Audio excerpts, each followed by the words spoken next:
Hello, it's me, the king of blog TV. Hello, it's me, the king of late night TV, David Bronstein, with another chapter in my nutty world, and this episode is called the St. Valentine's Day Massacre. Now, let me tell you what happened. Yesterday was Valentine's Day, a day of love and affection and kindness and sweetness and roses and chocolates and all that bullshit. I bought my beautiful wife roses and cards and chocolates for the kids and all that. Does anybody get me anything? Of course not. So here's what happened yesterday. I went to take out my beautiful wife for dinner for Valentine's Day. Did we make reservations anywhere? Absolutely not, because that's what we do. We live day to day. I got no time to make reservations. I'm David Bronstein. When I walk into a restaurant, they should see me there like in Goodfellas when they go to the Copacabana. As soon as they walk in, they snap their finger, they bring a table and a tablecloth. That's it. That's what I expect when I walk into a restaurant. Of course, it doesn't happen, but that's what I expect when I walk into a restaurant. So we're driving around, and he says, "Where do you want to go?" So we want to go to an Italian restaurant. So we go to this Italian restaurant, but the parking lot is packed. She says, "We can't get in there." I didn't even go in the restaurant, but right away my wife tells me we can't get in. I said, "Okay," so we don't go to that restaurant. So then we go to another Italian restaurant. Now this other Italian restaurant we go to maybe 2, 3, 4 times a month. We go to this Italian restaurant. It's a very nice, homey Italian restaurant run by two brothers, right off the boat Italians. I mean, I'm from Philadelphia. The Italians, and my parents grew up in South Philadelphia. In South Philadelphia, there's Italians and Jews. That's all there was in South Philadelphia. Like we're Rocky, Bobby Rydell, Frankie Avalon, Fabian. That's all that mixed in South Philadelphia. And they were right off the boat Italians because it was the turn of the century. When I grew up, my Italian friends were American Italians. So what is that? What's an American Italian? That means, unless they told you they were Italian, you didn't know they were Italian. They wear this little horn or something around their neck that shows you they're Italian. But they weren't right off the boat Italian. They were regular Italians. My grandparents had accents, but then the Jews in my generation don't have accents. So my Italian friend Rudy Di Pasquale, who I grew up with, and I always go over his house to put up the Christmas tree, and Easter they'd make me Easter eggs and a basket. It was very, very nice. His parents were right from Italy Italian, but Rudy didn't talk like, "Hey, what's the matter you?" However the Italian, like my barber talks, John. I just came back to get my hair cut. My Italian barber. Well, Jews and Italians are very much alike. They're very family-oriented and have all the same kind of values, family values and all that stuff. So, in fact, when John was doing my hair, a beautiful doll was doing my nails. I was getting a manicure at the same time. I said, "Darling, you're kind of cute." She said, "Thank you." I said, "Maybe we can go out sometime." She said, "Oh, you'll have to ask my husband." I said, "Oh, ask your husband." "I'll ask your husband. Where is he?" She said, "He's shaving you." Anyway, so, what the hell am I talking about? So we went to this Italian restaurant, and Andrea there's so much snow here. Andrea dropped me off. She said, "Go see if you can get a table." So I walk in to get a table, and it's packed. This restaurant is always packed. I don't know why, because it's not in a very famous area of Toronto where everyone goes. I don't know how anybody knows about it, because it's a little hole in the wall. And it's not it's in a nice area, but it's not like a high fashion area where everyone's like a popular place to go to. But it's always busy every time we're there. So, and it's great food. It's home, real home Italian cooking and all. Not from a big corporation where they take it out of the freezer. And they make everything fresh, and I like that. So I walk in. There's 2 tables that are free, 2 tables that are empty, and everything else is busy. Nobody in line. So I'm thrilled. So I walk in, and one of the brothers who run, these 2 older guys who run the restaurant, sees me, and they all know me from television, and they all say, "Hey, where are the girls?" All that stuff. We go there all the time. So he comes over to me. He says, "How many?" I said, "2, please." He says, "Just a minute."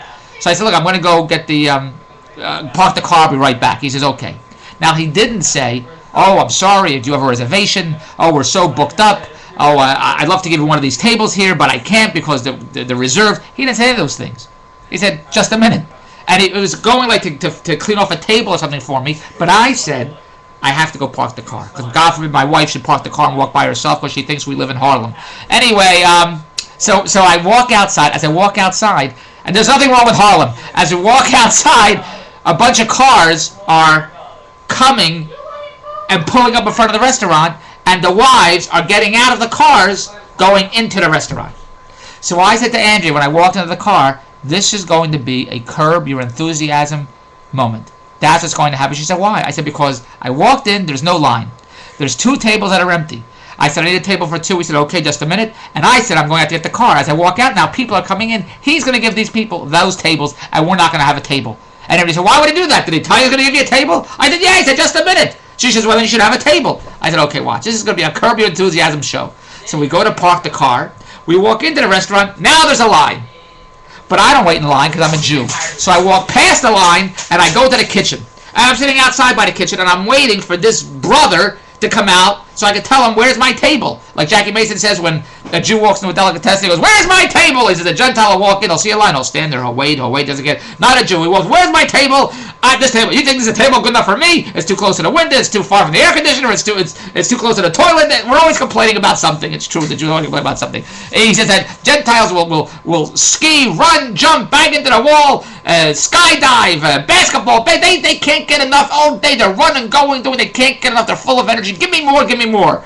A Jew gets out of a limousine. He says, I'm tired. It's true. So we walk into the restaurant, a line of people. I go to the kitchen. I'm waiting for the guy. The waiters are coming out saying hello to me because they all know who I am because we're there all the time and with the girls. But the guy that I need, the guy that's just a minute, I'll give you a table, doesn't come out. So I'm sitting there waiting when his brother comes out, but his brother didn't see me. It's only him that saw me. So I'm waiting, and I'm like a schmuck. I'm waiting. Finally, he comes out. I said, do you have my table ready? He says, wait a minute. Don't pressure me. Hold your horses. Come here. Go in line. Go in the line. I said, what line? You said you had a table for me. Don't pressure me. Go to the line. Go to the line. This is what he's saying to me. So I go to the line, and I stand in front of the line. Go behind the line. Go in the back. He's telling me to go in the back of the line. And Andrew's saying, don't we have a table? Did you tell me we had a table? He says, yeah, wait, you got a table. Don't pressure me. And he says to the person in front of the line, how many? And they say 2. He says, right this way. It sits down at the table. Do you believe it? And he says, what is he giving him our table for? I said, I told you, this is going to be a curb your enthusiasm moment. Then he goes to the next person in front of me. She says, hello, how many do you need? She said, we have a reservation. So, reservation? Right this way. And he gives him the other table. Now it's us. There's no more tables. And he says, what are we doing here? Let's go. He says, no, don't pressure me. These people had a reservation. They called 2 days ago for a reservation.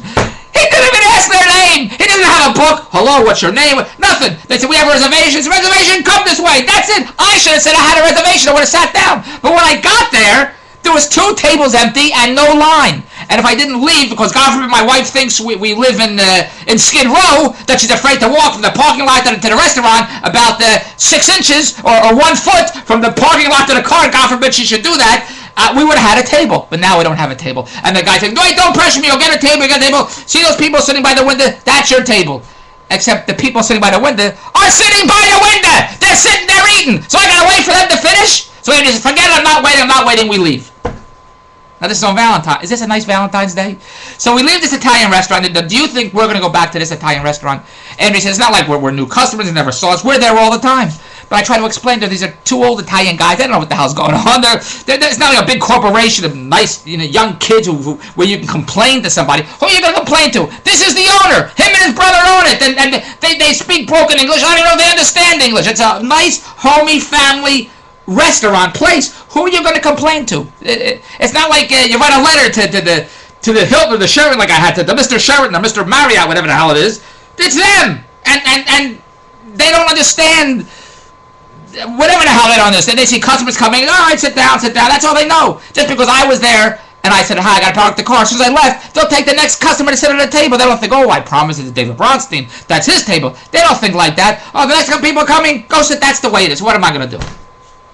So now we go to the restaurant, the steakhouse. Now this steakhouse we go to all the time also. And it's in the area where I live. And I like it there very, very much. They give you garlic bread and other stuff. It's very, very nice. And they had tables. So as soon as we walk in, I see the owner there too. This guy owns a restaurant too.